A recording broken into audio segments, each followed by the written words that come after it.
Hello everybody, welcome back. I've missed you all, every single one of you. I've missed you all. Samishigari gaijin. So I hope you had a nice break. I hope you were able to meet some new people and exchange business cards, have a chat.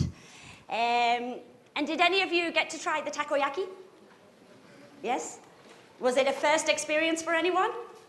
First time? Yeah, there you go. Osaka no meibutsu. So as you can see, the stage setup has changed. Looks like we're about to begin a sitcom or something. But as much as I'd like to sit down and put my feet up, I've been told that these chairs are not for me. None of these chairs are for me. We're about to begin the panel discussion. So I would like to invite Tim Romero to moderate this session. So can I invite Tim and Ari, Don and Hanes to join us on stage and to take a seat. So let's give them a warm welcome.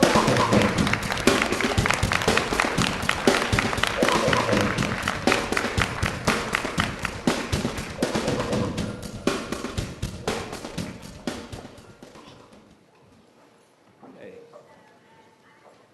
So let's see, before we get started, let me stand up. I like to move around a bit.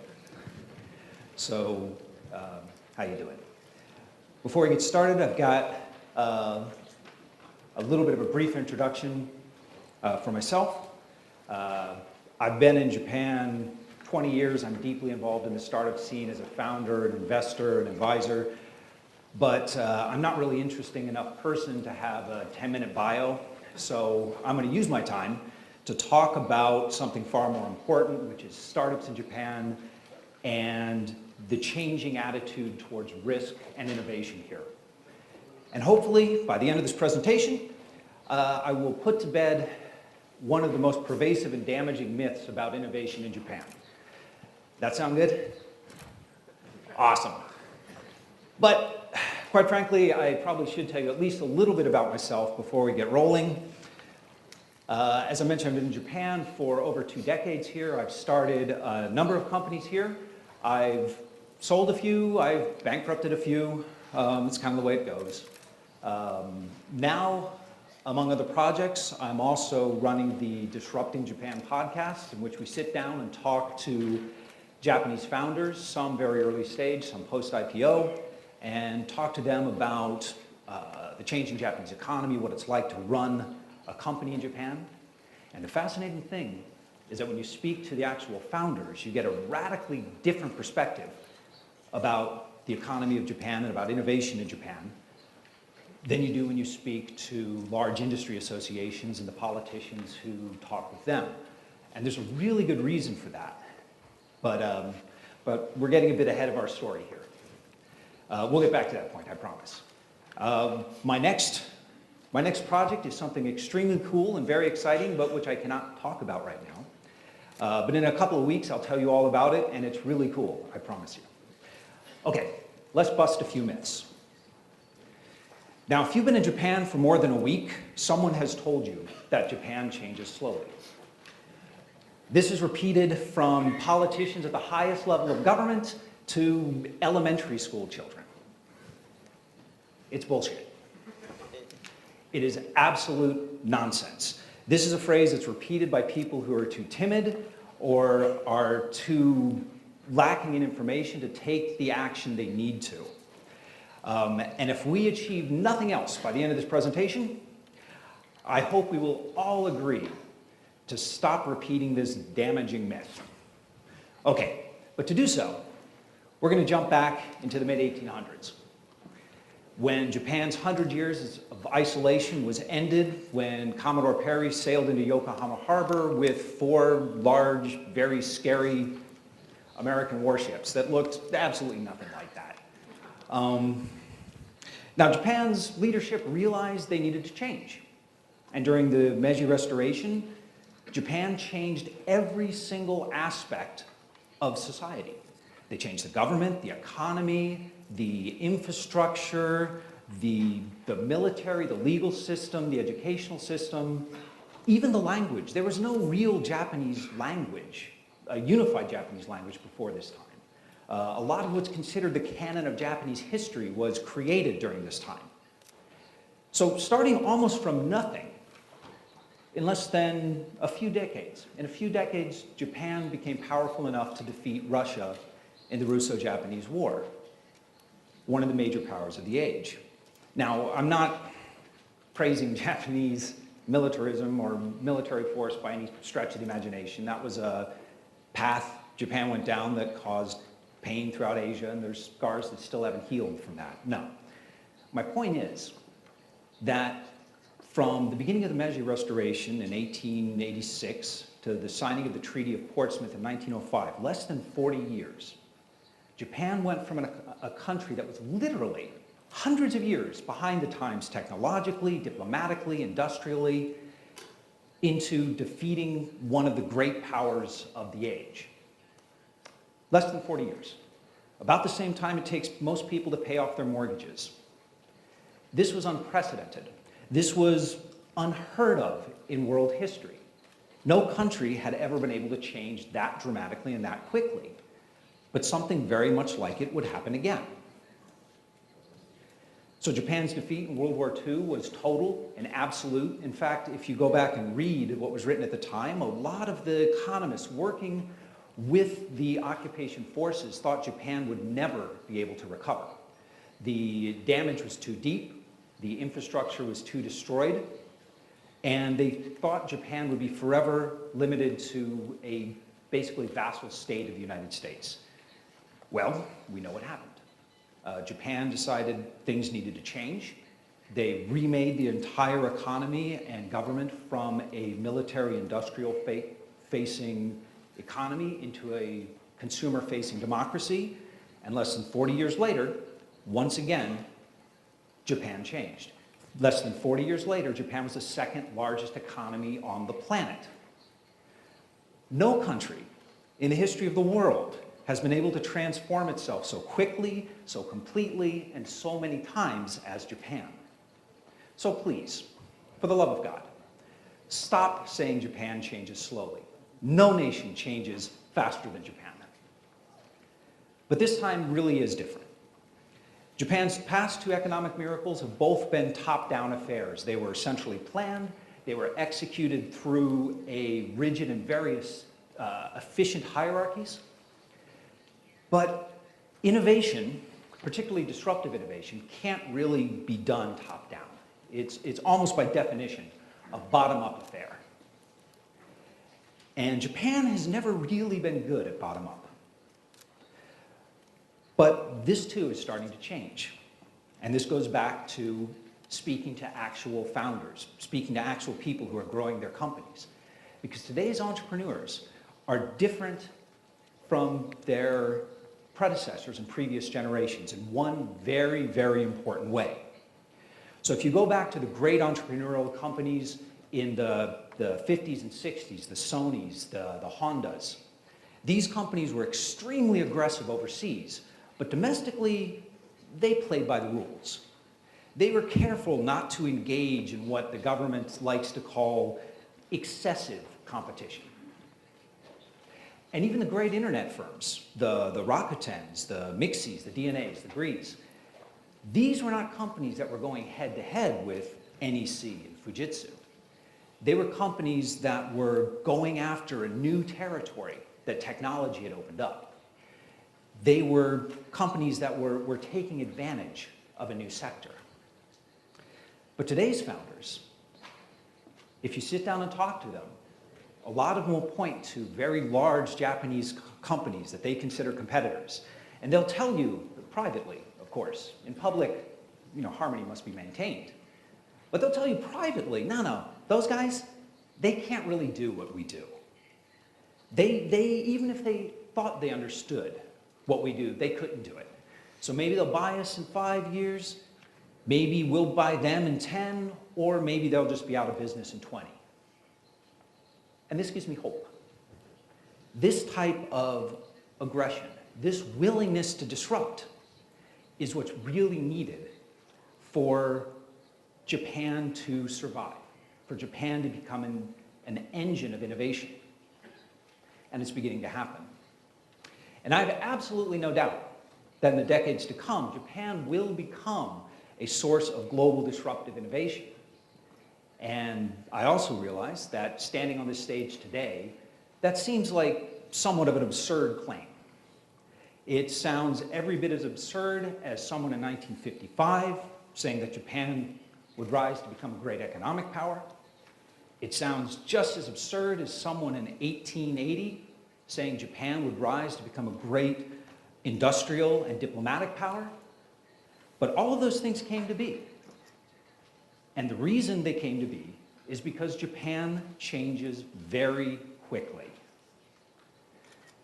Thank you. So I'm easy to get in touch with. Please stay in touch, listen to the podcast, grab me after the panel discussion. So thanks for inviting me, and thanks very much for listening.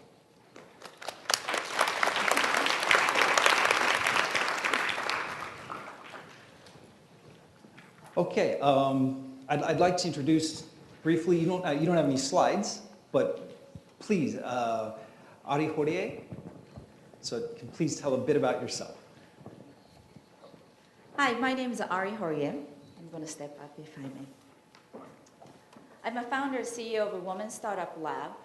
It is a women-focused accelerator in Silicon Valley. Not only do we focus on a female, one of the part I want to share with you is actually I'm from Hiroshima. I was born and raised Momijimanju City, Hiroshima. Let me ask. I was quite surprised. Sorry, I don't need to stand for me. Surprised how many women are here. Would you mind to raise a hand? That's quite impressive. You actually might think the Silicon Valley are a lot more advanced. There's more women out there.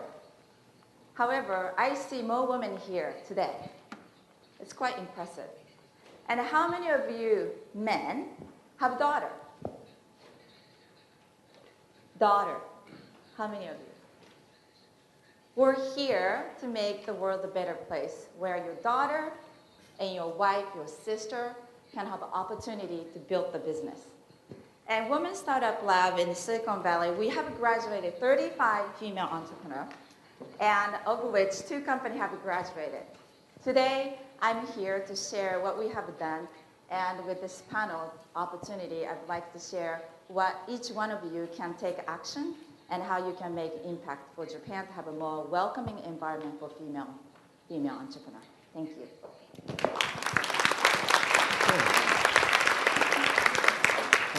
Don, we've already heard quite enough from you. So, Hanes, can you tell us a bit about yourself? Sure. So, hello everyone. My name is Hanes Graah. I work at a company called Spotify, which is a music service. I'll tell you a little bit more about it in a second. I've been at Spotify for 4 years now. First 2 years over in Europe and the US, and the last 2 years actually here in Japan. Up in Tokyo, not in Osaka, though I love Osaka as well. Prior to Spotify, I was a marketeer doing diapers and potato chips. And prior to that, various tech startups in Singapore and in Sweden. So right now, Spotify is a music service, the largest music streaming service in the world with 60 million active users. 15 million paying subscribers paying about $10 on average per month. It's a service where you can get any song in the world instantly on your fingertip, whether it's on your phone or your home stereo or your computer. We have now in the last couple of years paid out more than $2 billion to the music industry, which is of course a very important KPI because more money to the music industry means more music for us, for consumers. And thus in the last year $1 billion back to the music industry. So it's a service with a lot of momentum. And Japan is the world's second largest music market after the US. So the Japanese music industry is one of the most vibrant ones in the world, and we're happy to be here. We're not yet launched in Japan. We're launched in 58 other countries, but we'll be here one day as well. No timings announced. Excellent. And as a parallel to the discussion here, Spotify is a Swedish company, which is a small country, small population relative to Japan, which is probably not the place where you would expect a lot of startups coming out of. But right now, there's a lot of things coming out of Sweden, from King to Spotify to Skype and a couple other companies you probably heard of, MySQL, etc. Yeah. Yeah. Actually, thanks a lot, man. And that's a great place to begin this discussion. So the theme of both this panel and I think a lot of this weekend is building communities, building startup communities. And everybody, it's become almost trendy for people to say the Silicon Valley of XYZ, whether it's Asia or Japan or even countries in Europe. But I want to talk a bit about what are the key aspects, what really defines a community. Now, Don, you mentioned before in your presentation about the different ecosystems you've been working with and the specific steps you've taken to pull these together. But I want to ask you something a little more generally. Have you noticed any similarities, any commonalities among these startup communities and startup ecosystems around the world? What are the essential ingredients, do you think?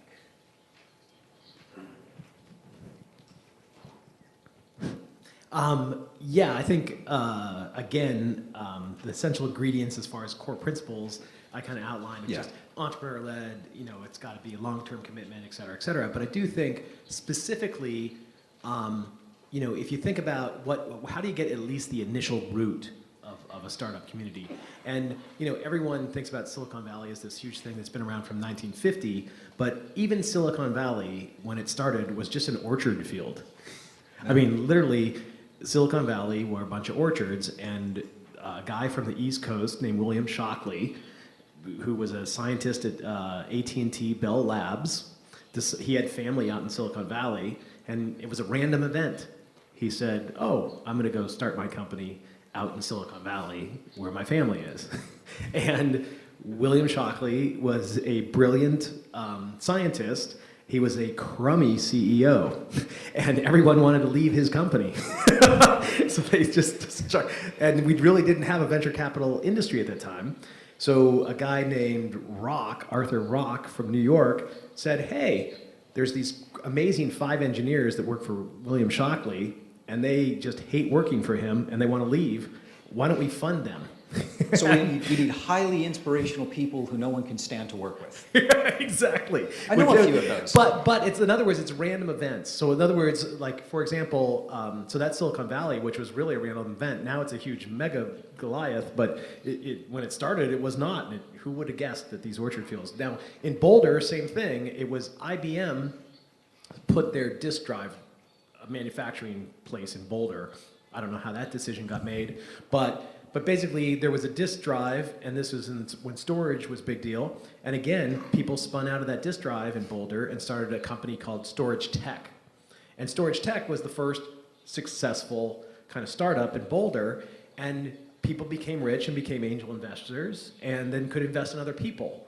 But so how do you get that initial seed almost? And they are fairly random events, and I think that startup accelerators and just small bets, a bunch of small bets, and hopefully something takes root, right? Because if you have to, I do believe that in order to get a successful startup community going, you need a successful startup in that community. And how do you get that? You basically place a lot of small bets. Anything that is kind of there, nurture them, cultivate them, try to get them to help with other startups there. So we're talking about having that anchor. Yeah, I mean, I think you need some random event to get you there. Like, I don't know how Skype started in Sweden or whatever, but once you have a big hit, all of a sudden it's like, wow, this is a place where other entrepreneurs can get inspired, and you've got mentors and role models that people aspire to. So you can have access to him. And that's pretty exciting, and that can attract other people to do the same thing. That guy looks like me. I could be an entrepreneur as well. Well, Hannes, you mentioned something that is, it sounds like in Sweden or in Scandinavia, they've taken a bit of a different path to the, and maybe my impression is wrong on this, but it seems there's a tremendous amount of smaller, grassroots, innovative startups that are popping up rather than the large anchor company. Is that actually the case, and can you talk about it and set me right if it's not? Hello. Well, I think definitely recently there's been a lot more smaller startups popping up. And this is a question I've pondered many times, and I don't know if there's like a policy answer to that question, but definitely the darkness and the cold helps because people sit inside and they do business, I guess.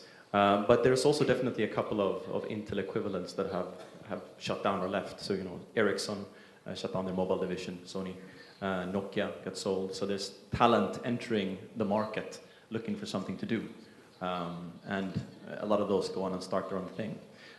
So I think that might be one factor. The other, going on the education angle, is Sweden has a relatively liberal educational system where people do 5 years of governmentally funded university trying to find themselves.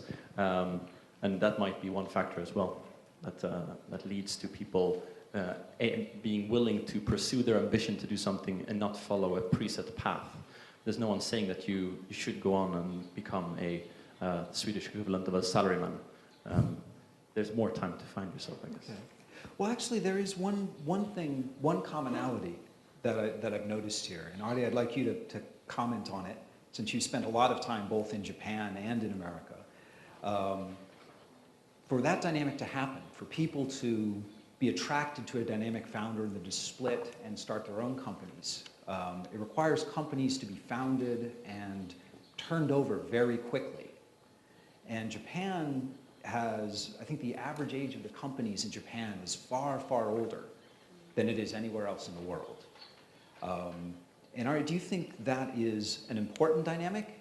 And is that something you've noticed? Are the fact that people are less attached to the company they work for, that they identify themselves less with the company they work for in America than they might in Japan, is that something that is hurting innovation in Japan, or do you think that's just a interesting observation with no real effect?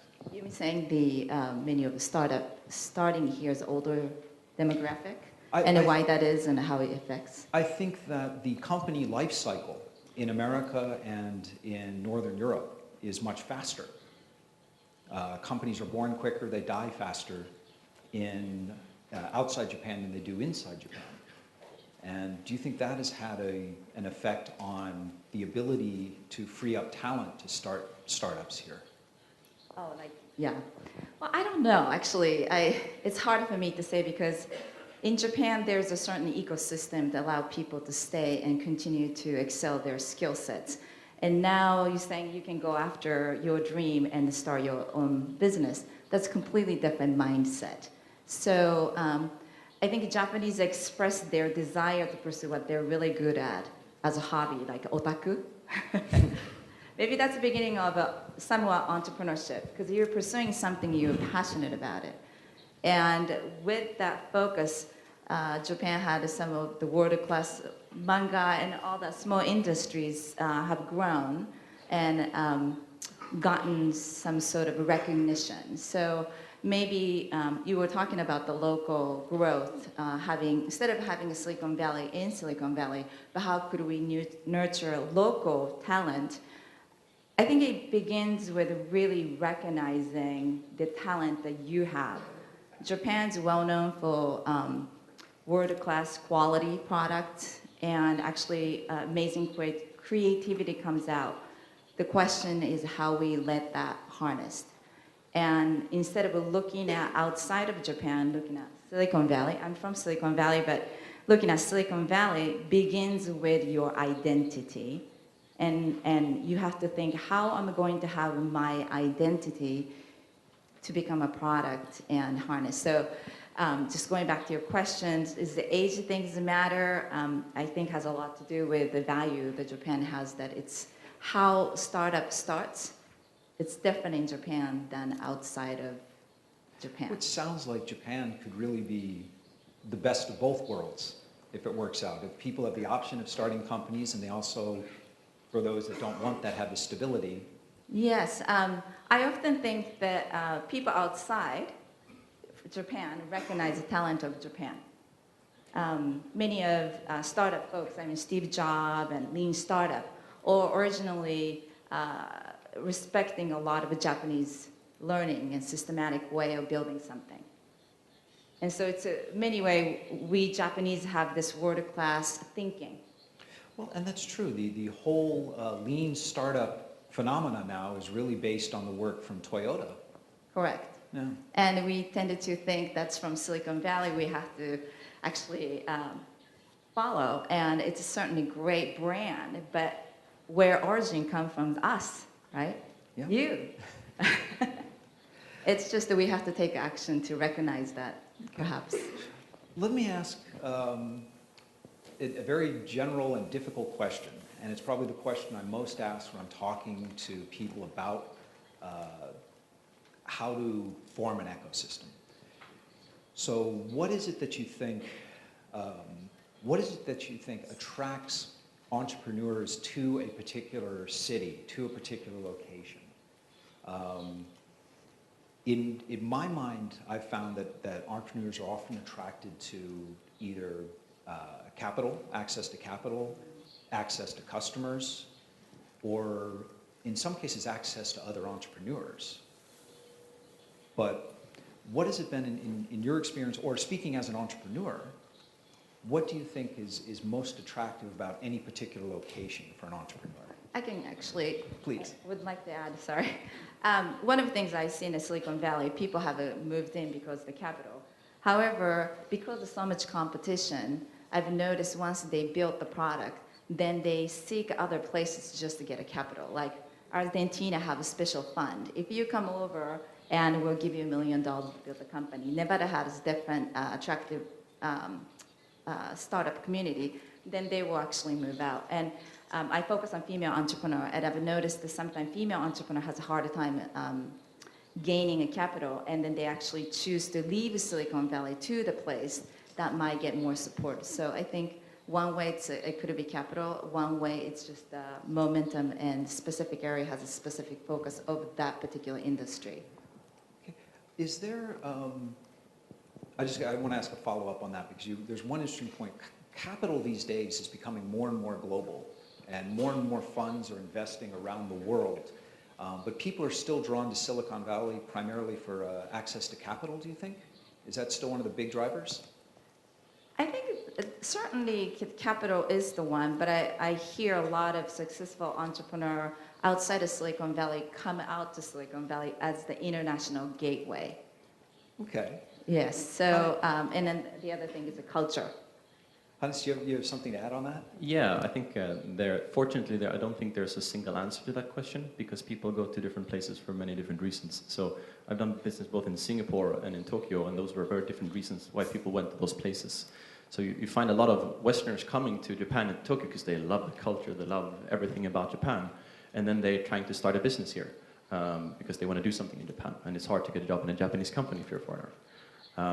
And so then the driver is often the culture and a lot of things around the business. Whereas if you go to Singapore, I met few people who say they went to Singapore because they love Singapore as a city for all its deep culture and legacy.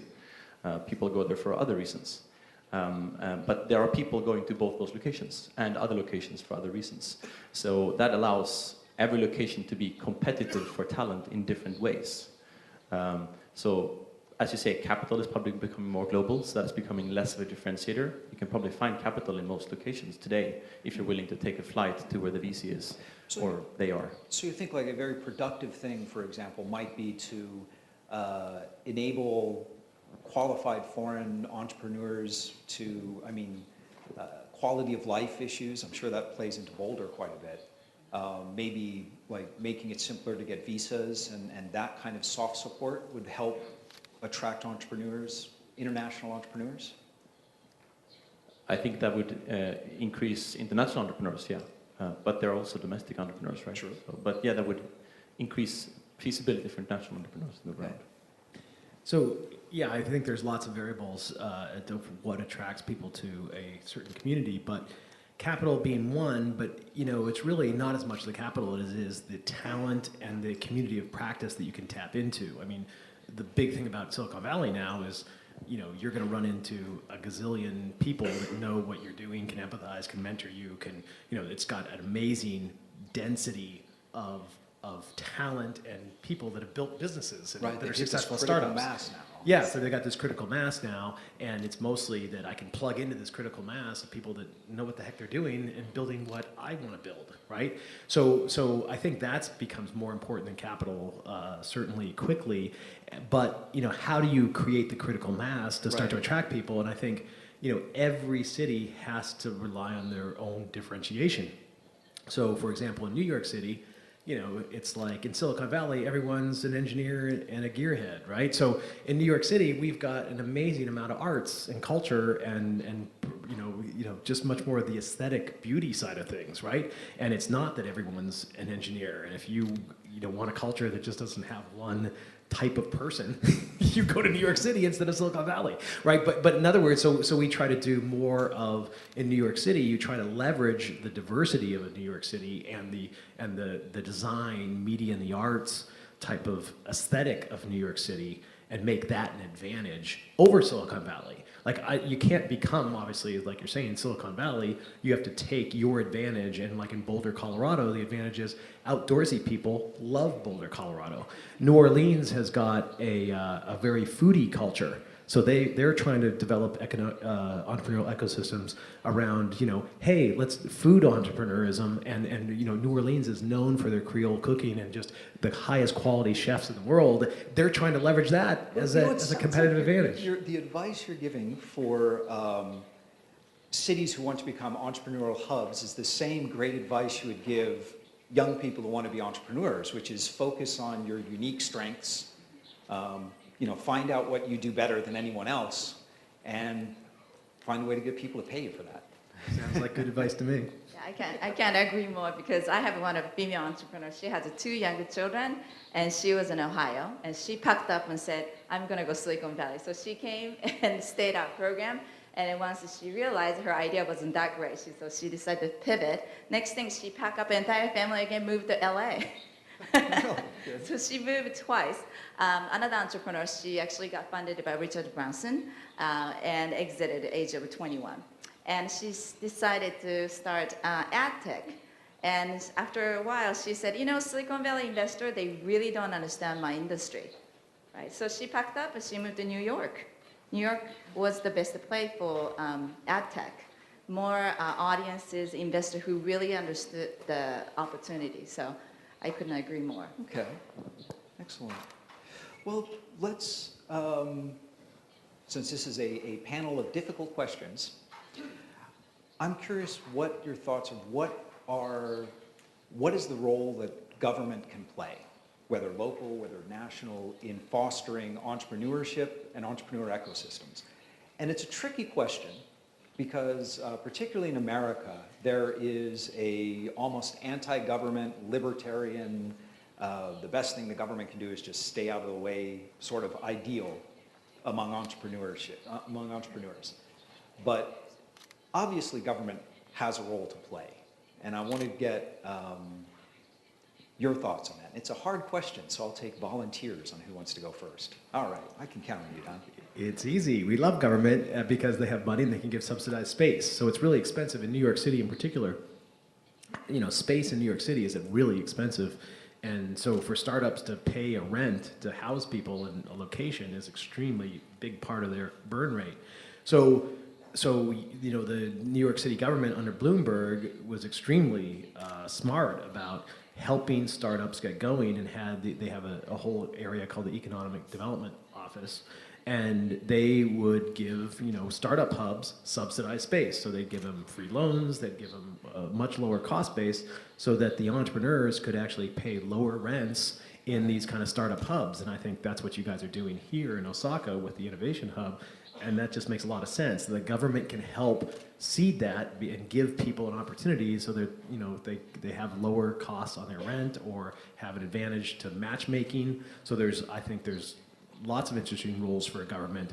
It's just not a leadership role. In other words, it's a role of supporting, and someone else should initiate that as opposed to the government initiating it, right? Because otherwise we'll be in the wrong place. Follow the demand and follow the entrepreneur and support the entrepreneur. Where you see some of that differentiated stuff happening, support it. What is your city's differentiated advantage? support that. Follow the entrepreneurs, just like follow the money. Yeah, I agree to your point of supporting role, not the most primary role, because at the end of the day, founders are the one who have to build and they have to be the creative generator. Specific to my focus, woman entrepreneur, our industry have continuously complained how female entrepreneurs are not found. When many of the ecosystem have like, you know, meetup groups, startup, co-working places, and like us claiming women have to be out there, we have a support structure. And when we actually made a point, the people actually came out. They were out there.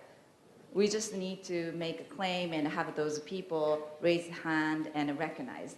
And I see more of the government or even university just saying that we care. We care more female entrepreneurs come out and make shift in the economy. And government takes definitely a big role creating a care system so the woman can have a support structure to leave the children, less housework. And so not just the money and creating an ecosystem as a base, but creating a shift in the culture, how women can play. And the same thing applies for the whole technology industry. A woman was very minority in that industry, but more organizations just say we support women made a huge difference. So Jumpstarter emotionally. So just really sort important. of shining a light on the problem and making Yeah. people aware. It's not just the money. Money is really big, right? Definitely. But actually expressing the interest and support makes huge difference. And we've seen that in Silicon Valley, and I think many one of you here in Japan have witnessed that shift as well. Yeah, so I think recapping 2 bullets that I think are important. One is to understand the point of differentiation for the city. What is the unique profile of the city that will appeal to people? And then actively for the government, for the metropolitan government to look for people, so grassroots that are trying to build on that, and then supporting it. But not just passively waiting for it to happen, but really actively look for those who are trying to emphasize that change and really support them. And that in itself, like supporting is also a type of leadership, right? That requires a lot of active work to support. Yeah. Okay. There's something I'll throw in as well, because I think I travel quite a bit in Japan, and I work with new founders and students, and there's the flavor of the startup ecosystems in different cities is remarkably different for such a small country. And in my opinion, one of the healthiest ecosystems, although one of the smallest, is down in Fukuoka. And I believe the reason for that is the government has no money to spend, really, at all. And so any initiative tends to get led by entrepreneurs. And the government says, well, we'll give you this building, you can have your event in this space. The mayor or the governor will show up and give a speech about how important entrepreneurship is to everybody, and it'll get in the paper, and people will see it. And it's led to a very small but vibrant community down there. And I do think that's right. In Japan in particular, the large government initiatives, it's hard to trace the impact in dollars, but I think it certainly has had a huge impact in the willingness of large companies to work with startups, the social acceptability of working for a startup or even starting up a firm on your own. So it's definitely a positive impact, if an indirect one, perhaps. Yeah, I also see many of the Japanese companies stepping in, putting the support to the startup itself. So see that a lot of tied up with the government as well as the corporations stepping in, which is much encouraging than before. Okay. Instead of an entrepreneur have to drive itself alone. And that's another topic I want to talk about. Although, Don, I think you're going to be the expert on this. What is, and this is a common complaint I hear from most startups, is the difficulty of working with large companies. That there's just an impedance mismatch. Even if the large company wants to work with the startup, they can't. The processes are too different. And so, Don, because you're running these programs inside large companies. What are the biggest obstacles on both sides, and what is being done to overcome that? Let's take a step back first for a second, which is, the companies, why does a company want to work with startups if, they're going to get disrupted and get, go bankrupt after these startups come in and take over their business. So if you think about why a company would want to run an accelerator program or anything like that, there's a lot of reasons, and one of the fundamental reasons is, a company, especially, every industry changes, right? And I talked about the education industry. You really might not have any idea where that change has come from, and you want good business intelligence about what's going on out in the marketplace. And so for a company to tap into the entrepreneurial ecosystem, there are a lot of advantages of knowing what's going on, what kind of ideas.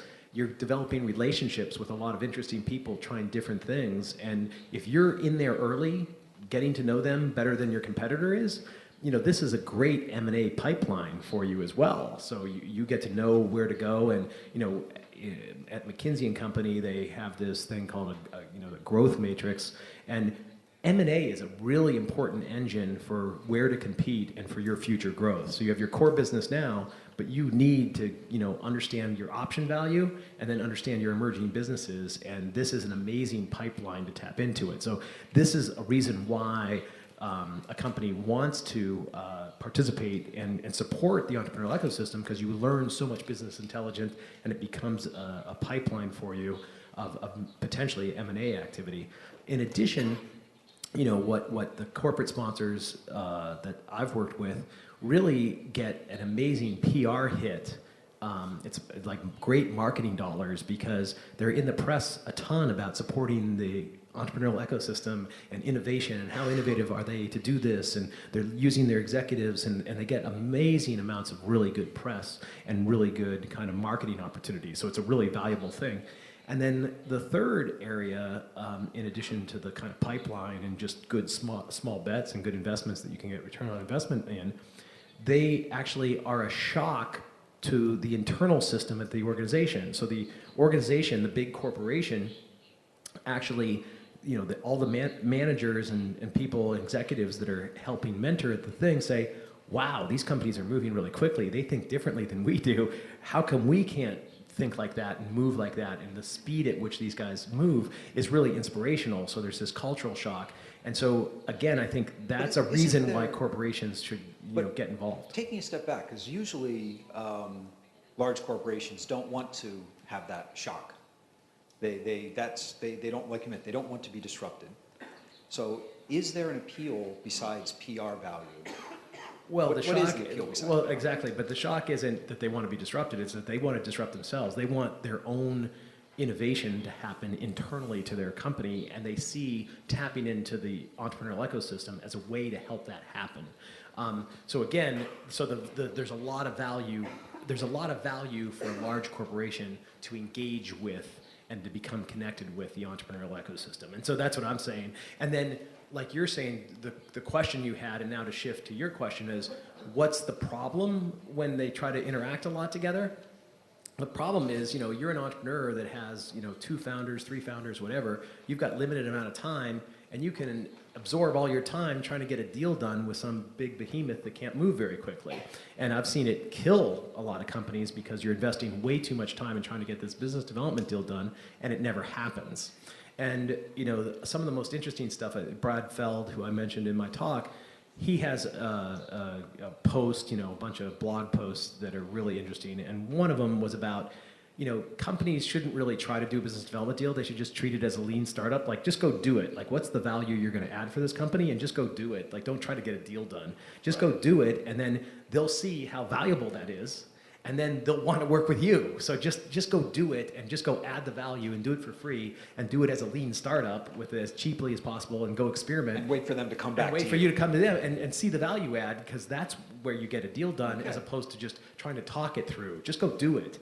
And that's a much more effective way to do business development than to try to talk through all the issues. Just go show them the value and actually deliver it to them. Deliver customers, cut deliver to the whatever. chase. Just cut to the chase and do it. So anyhow. Now, this might be a more unique Japanese problem. And Ari, with you working in Silicon Valley, I'm sure large companies and governments, which are even notoriously more difficult than large companies for startups to work with. But in San Francisco or the US, it seems to me that large companies are kind of falling all over themselves trying to work with startups. Is that the case, or is that just my perspective from across the ocean? Well, I mean, large company, you're talking about Google, Facebook. That's right? true, there you go. So they're big, but they really have that agile culture built in. They have very unique creative culture already there. And they're getting slower and slower. Then they come back with a special division within to move things forward. So I think they're constantly innovating how they can be bigger, yet they can be creative within. And they also have a very close tie with the local startup group. And they also don't want to lose people. And the funny thing is, many startups are actually afraid to lose their people to Google. So, you know, there's like a balance, the competition between them. And yeah, it's just the ecosystem that built in, that big company also provide the resources. I mean, so we have, you know, partnership with, for example, Salesforce. It's a big company, right? But then they has also startup division and trying to be engaged and provide a free service and advising. I'm sure this is a pretty typical platform, but yeah, I think it's, they get all stimulated and threatened, and they run even though sometimes bleeding on their knee. Yeah, that's my interpretation. I know you guys are not really you guys are not a small company anymore, but do you have any insights on working with small and large companies or with governments? Well, I think it's kind of a natural transition for companies to adopt to new management styles and using technology to drive companies. So small companies, they do this naturally because this is the era that they're born in, whereas big companies that have been around for a very long time. My previous employer before Spotify had been around for 170 years, right? Of course, the management styles and the systems that were put in place 170 years ago will need renewal every now and then. And a lot of that new innovation, soft innovation as well, I think starts in the small companies. And what we're seeing now with all the big companies starting up either connect and develop programs where they work with external companies, or they start their own incubation, or there are many different ways. Those are kind of the natural transition for them to the modern way of running and managing companies, whether it's innovation or whatever it may be in the company. So for Spotify, us, you know, we're a very externally dependent company working with a lot of partners, both big and small. So far, we've two of our partners that started out as BD deals eventually turned into acquisitions. So the playlisting company, as well as a music intelligence company. So that's been our history of you know, having lots and lots of BD deals, but only a small portion of them turn into something deeper later on. Okay, excellent. Okay, let me ask you direct advice. And we'll start with Hanes and work backwards this time. So if you were, for whatever reason, an entrepreneur who was living in Osaka and you started your business here, and you realize that the startup ecosystem is not really where you want it to be, where it should be, what would you do as an entrepreneur to build it up here? That sounds like a business opportunity. So if you were an entrepreneur that wanted to build an ecosystem, that could be what you're doing. I think a lot of people who are entrepreneurs or about to become entrepreneurs might already have a vision of what they want to do, and they might not want to allocate a lot of their time to also build the ecosystem, and then it becomes a trickier challenge because you might not have the time to focus on that when you want to drive your main business. And then depending on what you're missing, if it's capital or talent or great food, which I don't think is missing in Osaka, those are things that you can remedy in various ways. I don't think the majority of people will necessarily move to another location for that. There are some that are that agile and willing to move, but a lot of people will make do with what they have locally. Okay. Ari, if it was you, and if you wanted to network with other founders, if you wanted to reach out and build a community, what would you do here? Well, I think each local has a certain focus, and I think what I have seen in Osaka, they're very passionate about building an ecosystem. And obviously tapping into the city support is really important. My case is, let's say, women focus, then reach out where all those powerful female are hiding and why they're not out there. I will create possibly meetup or some sort of bulletin board event that women can bring their children to discuss business opportunity that they haven't been able to fulfill. And so instead of trying to do it by yourself, begins the conversation. As a matter of fact, the Women Startup Lab were so minority Silicon Valley that I saw so many of a great idea led by women wasn't supported. And I just said, well, let's get together. And it's not that I wanted to be entrepreneur. I said, well, let's try to solve the problem. And that's how Women Startup Lab started. So it's, if I were here, I would probably do the same things. So just finding a worthwhile problem to work on. Yeah. And you'll attract people with the same problem. Yes, and any business too, when you have idea, you have to be out there. And that idea will attract, then maybe that is a good idea. Not imaginatory where you think it's a good idea. So it's important to be vocal. One of the different things I hear about Silicon Valley is that when you're here, don't be afraid that people will steal the idea. You need to talk about your idea over and over. Most likely people will not copy, but rather they give you the help. And that's something we have to practice possibly here in Japan too, that don't just keep in your head, but start talking about it and ask other people who might have skill sets that step in. That is true. That is something I've noticed in Japan. It's common actually throughout Asia. A lot of people are very worried about sharing their ideas. But like you say, the help and connections and networking you gain by sharing the idea is far more valuable than the tiny risk that someone else will do the same thing. Yeah, I just want to add, when you're in Japan, you might think, oh, Silicon Valley has more resources and we're handicapped. As a matter of fact, in Silicon Valley, it's so competitive, so expensive. When I started startup, I actually reached out to Japan. Really? The resources were cheaper, people are reliable, quality of engineering is much higher than Silicon Valley actually. And so I was in Silicon Valley, but I started tech startup, getting engineering resource from Tokyo. And the design folks was in India. And I was able to actually form a team and through a site called Elance. So these days people form a startup, finding a great talent cheaper, but building a global team. So don't let your local system or your limited thinking that you don't have to stop you. But really, internet's out there to find anybody nowadays. That's right. Awesome. Don, I know you've got thoughts on this. Sure. What would you do? Sure. So, again, from the entrepreneur's point of view, the best thing an entrepreneur can do to help build the entrepreneurial ecosystem is create a successful startup. So what I would do from an entrepreneur's point of view is I would say, how do I access and leverage whatever entrepreneurial ecosystem I have here, right? So you would want to, and that's one of the problems with entrepreneurship, and that's why actually David Cohen, the founder of Techstars, as an angel investor, was very frustrated that he would throw his 25K in or 50K in as an angel investor, but never really have much access to the team, and they wouldn't use him very well, and you just kind of throwing your money and you're out there and hoping something happens.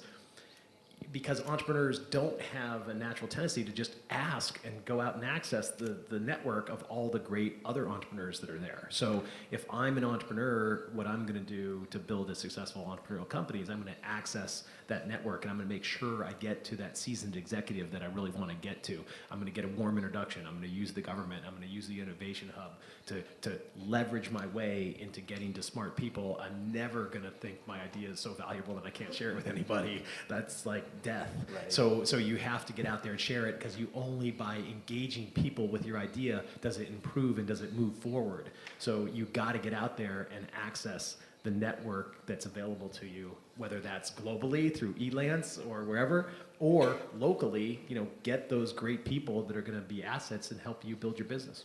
Well, the one common theme I hear is get out of the building, turn off your computer, and go talk to people. or turn on your computer and talk to people. Not inside your head. Yes, exactly. Just to give you a background and to share a little story.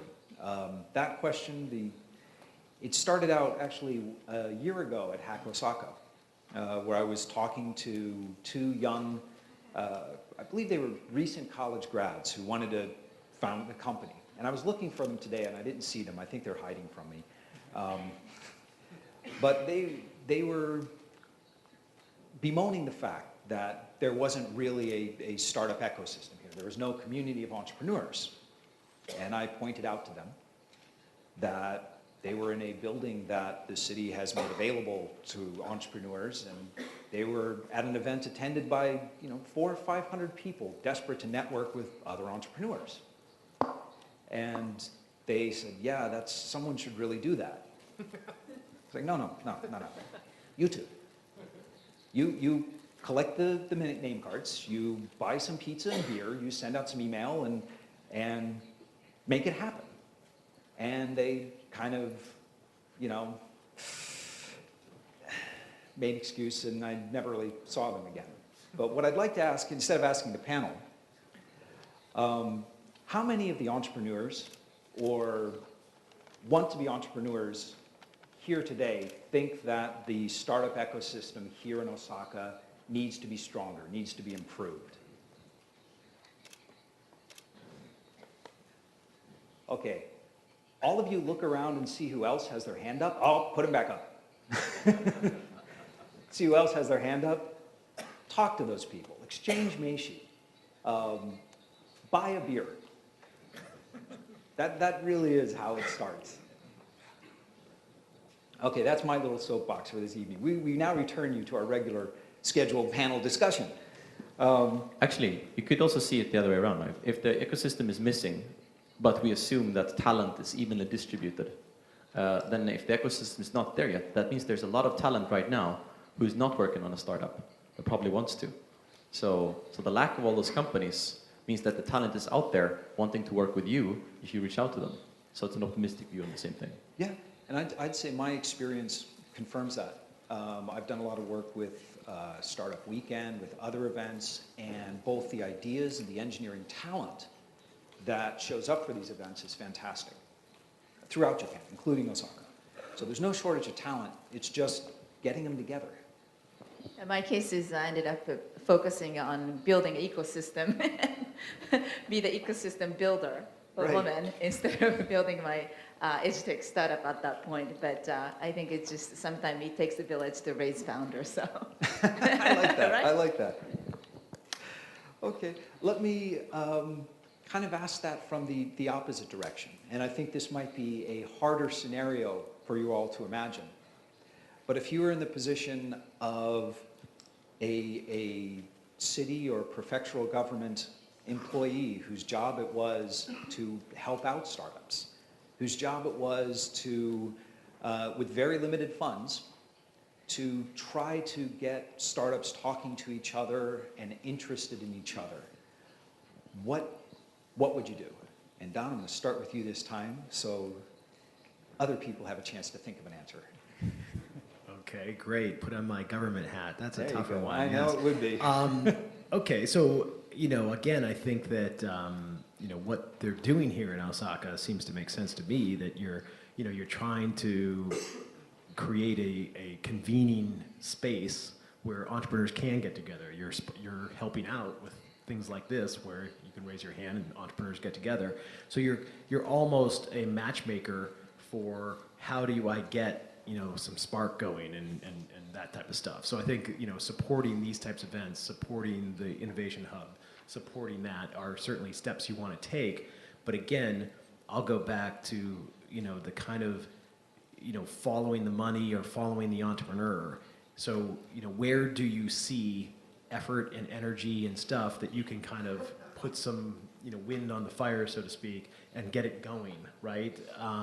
So instead of creating a huge initiative that you're not certain if there's a lot of demand for, like the example you gave of the small town where the entrepreneurs are leading and the government saying, sure, we don't have any money, but here, take this building or do this or do that, or I'm a mayor, I'll So show very up. lean startup principles at work Yes, here. and I think that really trying to make sure your dollars go to effectiveness, which was what I mean by following the entrepreneur. If you see things happening, fan the flames. That's the way I would do it as a supporting role in the government. Right, that's great. It's a very lean approach. Try lots of small things, see what works, and do more of those. Adi, do you want to chime in? I think fundamentally startup starts from the sparks, the creativity and how would I say it? So it's not just that I want to code, but the passion behind it. And what I've witnessed the most when people come together is that energy. So I saw Startup Weekend always works in many ways. I also seen the city organizing idea hack. So people come together and have some sort of subject for people to solve the problem. So now there's a problem and you're connecting people's passion. I want to make Osaka is a better place.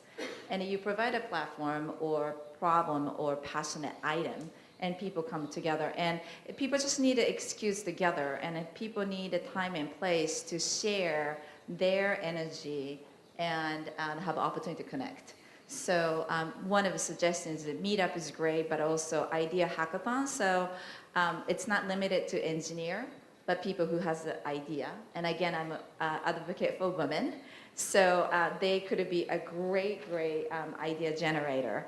And having ideathon allow so many people, younger, older, or various different skill sets can come together and solve a problem, which is civil issue, or how can Osaka to be a better place to live, or whatever that might be. So that has been my favorite topic, because it's just so much fun and it's so contagious. It is. Yeah. It really is. Hannes, I think this is the policy question, right? So what can be done? On an individual level, so either support, be a leader by supporting, or even if you're really passionate about startups, then start your own thing. That's the other way of leading. So I'd be the leader by supporting or leading by doing something in a company. Okay. Actually, Adi, you brought up one thing I want to drill down on when you were talking about hackathons. So I've always, in my experience watching kind of government entrepreneurial initiatives, I talked about that impedance mismatch between large and small companies. And when you talk about governments and entrepreneurs, it's even worse. So on one hand, you've got people whose job it is, the entrepreneurs, to come up with crazy ideas that might work, and if it doesn't, well, we're done in a year or 9 months, and it's all fine. And on the other side, you have a government bureaucracy whose job it is to keep things running as smoothly as possible for as many people as possible with as small an interruption with, budgets stretched thin. So it's always a challenge to get these two groups together. And I know you were talking about hackathons. And I know there's been initiatives in America and Europe, the Code for America, where there has been government-sponsored hackathons to address very specific problems. I was wondering if you have any insight on that, how they've worked out, have they provided long-term value?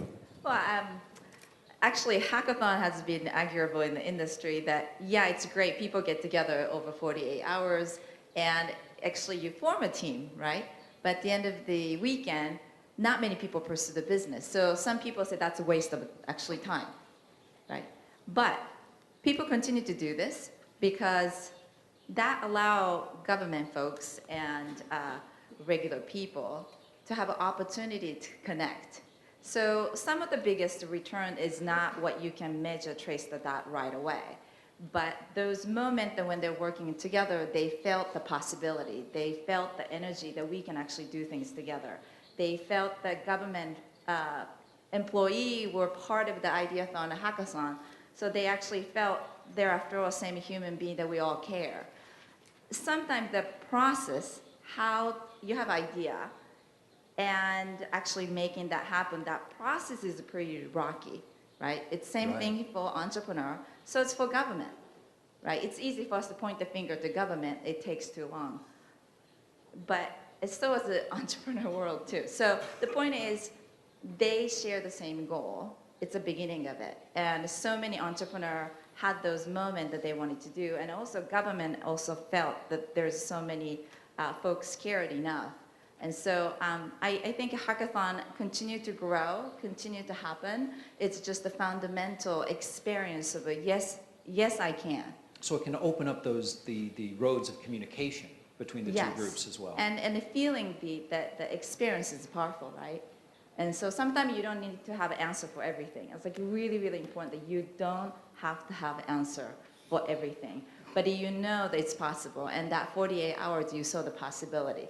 Right, and I think that moves a lot of people, and that has been the beginning of entrepreneurship. But I've seen many people. I mean, I even say 8-year-old girls, launch idea because she actually felt I am possible. Okay. So I think it connects. Don, you've got a lot of experience in targeted accelerators. What are your thoughts on sort of the government-sponsored hackathon, short-term projects like this? Have you seen them be successful or have had positive side effects?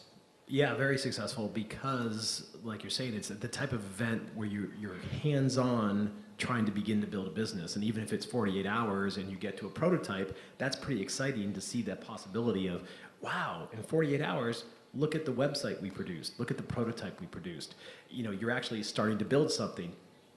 And, I think in the external world where you have Startup Weekend, you have Startup Next, you don't have to leave your full-time job. So it's not as risky. You can go to a long weekend and begin an idea that you have. So it helps you get a little bit of initial traction. So instead of just thinking about it and not doing anything, you go to a Startup Weekend for a long weekend and you've got a prototype now. If you get excited enough about your prototype, oh wow, there's this program called Startup Next, and Startup Next is 6 weeks after Startup Weekend, where once a week you can get together for 3 hours with mentors and other startup people and tap into that community and push your idea even further and do customer development and get it out in front of people and get more excited and more committed to your idea, but without the risk of like leaving your full-time job and having to raise $500K in capital, right? So they're really wonderful steps along the process to get, they're almost like on-ramps onto the highway. And by the time you get to an accelerator program, you've dedicated yourself now. You've quit your full-time job. You've raised money. Now you're wanting to accelerate your company to get the, $1.5 million round or whatever.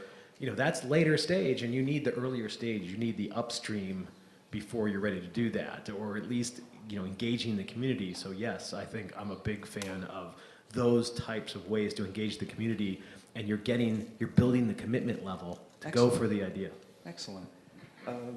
Hanes, do you have thoughts or experience on these type of hackathons or these type of entrepreneur government partnerships? Not specifically government funded, but we do work a lot with hackathons globally in most markets we are in. We see it really as a really core example of a new type of creativity that uses technology. So also here in Japan, we've been involved in Music Hack Day. There was a Toyota hackathon not too long ago. So I think the hackathons can come from many directions, and governmental as well, though I haven't been to a governmental one myself. And in general, I think it's a very refreshing experience for those who participate, whether that turns into a business or not. More often not than yes. But still, it's something that we are extremely supportive of globally as a company. And also internally do twice a year. We have a 1 week long hack week, essentially. Excellent. Where we build all kinds of random stuff. Well, listen, we are running towards the end of our time here. So I'm going to ask if each of you has a very brief piece of advice, either for the startups in the audience or for the government employees who want to build an ecosystem, a closing thought you want to leave with them. And Hanes, we're going to start with you. I think your idea before, when you asked people who were looking for an ecosystem to raise their hands, I gave a challenge to the audience then, that whoever here wants to get more involved in the ecosystem, ask the organizers to share out an email to all the participants, to connect, to create some kind of forum, even if it's just a beer or whatever. Someone here in this audience do that and connect and start that ball. That's my challenge. It's a very easy first step, and I'm sure the organizers will be more than happy to support that. Fantastic. Ari? Thank you. My thoughts that I would like to leave behind is don't think entrepreneurship is a big deal. Make it bite-sized. Something you can do every day a little bit. It could be as small as you share your idea to your girlfriend or tell your husband that give me 1万円 investment. So practicing having other people give you money. Or tell your wife that, Okay, vice versa. in the sake of equality. So I request everybody to have this mini practice of being an entrepreneur, and don't limit yourself thinking, oh my gosh, startup is a big deal. Like, no, it's small step at a time. And the Japanese is really good at, working hard a little by little that move mountains. So Fantastic. definitely. Don, why don't you bring us home? Sure. No, I like that advice. I think, the Nike phrase of just do it really applies here. And, I would say that something like a startup weekend or hackathon or whatever, just go sign up. And especially for the entrepreneurs out there, don't get intimidated that you have to have everything solved. It's all iterative. So the first step is all you need to take. And I can't remember the famous quote from an anthropologist, but it takes just a small community of people to make big change. That's the only way big change ever happens. Right. It's just these one steps at a time, and then a small handful of people make a big impact on the world. And it's not like you have to figure out what the big impact is to be perfect. You just have to start with your first step. And I think signing up for a startup weekend, going to a meetup, just whatever that first step is, just do it. Okay. I don't think I can add much to that. It sounds fantastic. Get involved, share ideas, brainstorm, and just do it, right? I'd like to thank our panel for joining us, and thanks for inviting us all here today. Thank you. Thank you very much. Thank you. So once again, let's show our thanks to Tim, Don, Ari, and Hannes. One more round of applause. Thank you.